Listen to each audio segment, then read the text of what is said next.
നിങ്ങളുടെ favourite shows ഇനി ഒരിക്കലും മിസ്സാവില്ല. ഇപ്പോൾ C5-ലൂടെ കാണും നിങ്ങളുടെ ഫേവറേറ്റ് ഷോ തികച്ചും സൗജന്യമായി. നിതീഷിന് സംഭവിച്ച കൈപ്പിഴ അവൻ അക്സെപ്റ്റ് ചെയ്ത് കഴിഞ്ഞു. പെൺകുട്ടികളുടെ കാര്യത്തില് ഏട്ടന് സംഭവിച്ച ആദ്യത്തെ കൈപ്പിഴയല്ലല്ലോ അമ്മ ഇത്. മറ്റു പെണ്ണുങ്ങളുടെ കാര്യത്തില് ഏട്ടന്റെ മേല് ഇത്രയും വലിയൊരു പിടി മുറുകിയില്ല. അതുകൊണ്ട് ആ കേസുകളിൽ നിന്നെല്ലാം ഏട്ടൻ ഈസി ആയിട്ട് തടിയൂരി. ഇതിപ്പോ നന്ദുവിന്റെ കേസായതുകൊണ്ട് ശ്രീയും സുമിച്ചേച്ചിയും എല്ലാരും കൂടി ഏട്ടനെ കത്രിക പൂട്ടിട്ട് പൂട്ടിക്കളഞ്ഞു. അങ്ങനെ നിക്കക്കളിയില്ലാതെ വന്നപ്പോ നിതീഷ് ഏട്ടൻ കല്യാണത്തിന് സമ്മതിച്ചു. ഇതല്ലേ ഉണ്ടായത്. ആത്മാർത്ഥമായിട്ടാണ് നിധിയേട്ടൻ ഈ കല്യാണത്തിന് സമ്മതിച്ചതെന്ന് അമ്മയ്ക്ക് തോന്നുന്നുണ്ടോ? തൽക്കാലം ഈ കേസിൽ നിന്ന് രക്ഷപ്പെടാൻ വേണ്ടി ഒരു കല്യാണ നാടകം കളിച്ച് ഏട്ടൻ വീട്ടുകാരുടെ നാട്ടുകാരുടെ മുമ്പില് നല്ല കുട്ടിയായിട്ട് മാറും. പക്ഷേ അപ്പോഴും നന്ദിതയുടെ ഭാവി എന്തായിരിക്കും അമ്മ ആലോചിച്ചിട്ടുണ്ടോ? പുതുമോടി കഴിയുമ്പോ ഏട്ടൻ പൊടിയും തട്ടിയങ്ങ് പോകും. പിന്നെ കൊച്ചിനെ ഒക്കത്ത് വെച്ച് നന്ദിത വീണ്ടും ശ്രീയുടെ വീട്ടിലേക്ക് കയറി വരും. ജീവിതകാലം മുഴുവൻ ആ കണ്ണീര് ഞാൻ കൂടി കാണേണ്ടി വരും. നന്ദിത എവിടെയാണെന്ന് അറിയാൻ ഏട്ടൻ ആദ്യം എന്റെ അടുത്തൊരു നാടകം കളിച്ചു നോക്കി. ഞാൻ അതിൽ വീണില്ല.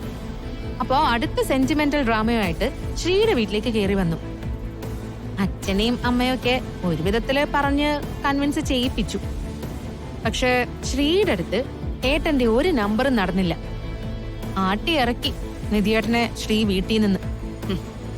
ആട്ടി ഇറക്കിയെന്നല്ല, തല്ലി ഇറക്കിയെന്ന് വേണം പറയാൻ. സ്വന്തം ആങ്ങളെ ഭർത്താവ് കൈവയ്ക്കുന്നത് കണ്ട് ഒരക്ഷരം പോലും പ്രതികരിക്കാതെ നോക്കി നിന്നവളല്ലേ നീ. ശ്രീനിഷ് നിന്റെ കഴുത്തിൽ താലി കെട്ടിയതോടെ നീ വയ്യാരത്തെ കുടുംബത്തിലെ അംഗമല്ലാതായോ? കുറച്ചു കാലമായിട്ട് ഞാൻ ശ്രദ്ധിക്കുന്നു. നിന്റെ കൂറ് മുഴുവൻ ഇപ്പൊ ശ്രീയുടെ വീട്ടുകാരോടാണല്ലോ. ഒന്നുമില്ലെങ്കിലും നീയും നിതീഷും ഒരേ ചോരയല്ലേ? ആ ഒരു അനുകമ്പയെങ്കിലും നീ കാണിക്കണ്ടേ? അല്ലാതെ സ്വന്തം ഭർത്താവ് സഹോദരനെ തല്ലുമ്പോ കയ്യും കെട്ടി നോക്കി നിൽക്കുകയാണോ വേണ്ടത്? ശ്രീ നിതീഷേട്ടനെ തല്ലിയത് ഒട്ടും ശരിയായില്ല. അതിന് ശ്രീക്ക് ഞാൻ കണക്കിന് കൊടുക്കുകയും ചെയ്തിട്ടുണ്ടായിരുന്നു.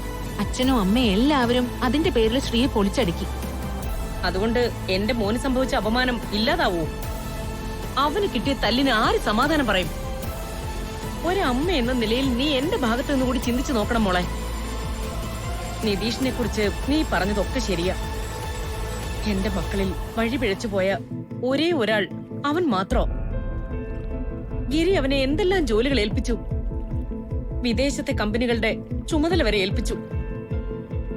അവിടെയെല്ലാം പോയി പെണ്ണുങ്ങളുടെ പിറകെ നടന്നു. അതെല്ലാം തൊലച്ചു നിതീഷ്. ഇനിയെങ്കിലും അവന്റെ ജീവിതത്തിൽ ഒരടുക്കും ചിട്ടയും കൊണ്ടുവരാനും അവന്റെ മേലൊരു കടിഞ്ഞാണിടാനും ദൈവമായിട്ട് തന്നൊരു അവസരം ഇത്. ഇത് നമ്മൾ പ്രയോജനപ്പെടുത്തണം സനു. നന്ദിതയുടെ വീട്ടുകാർ കൊടുത്ത കേസ് മുറിയതോടെ നിതീഷിന് മുമ്പിൽ വേറെ വഴിയില്ലാതായി.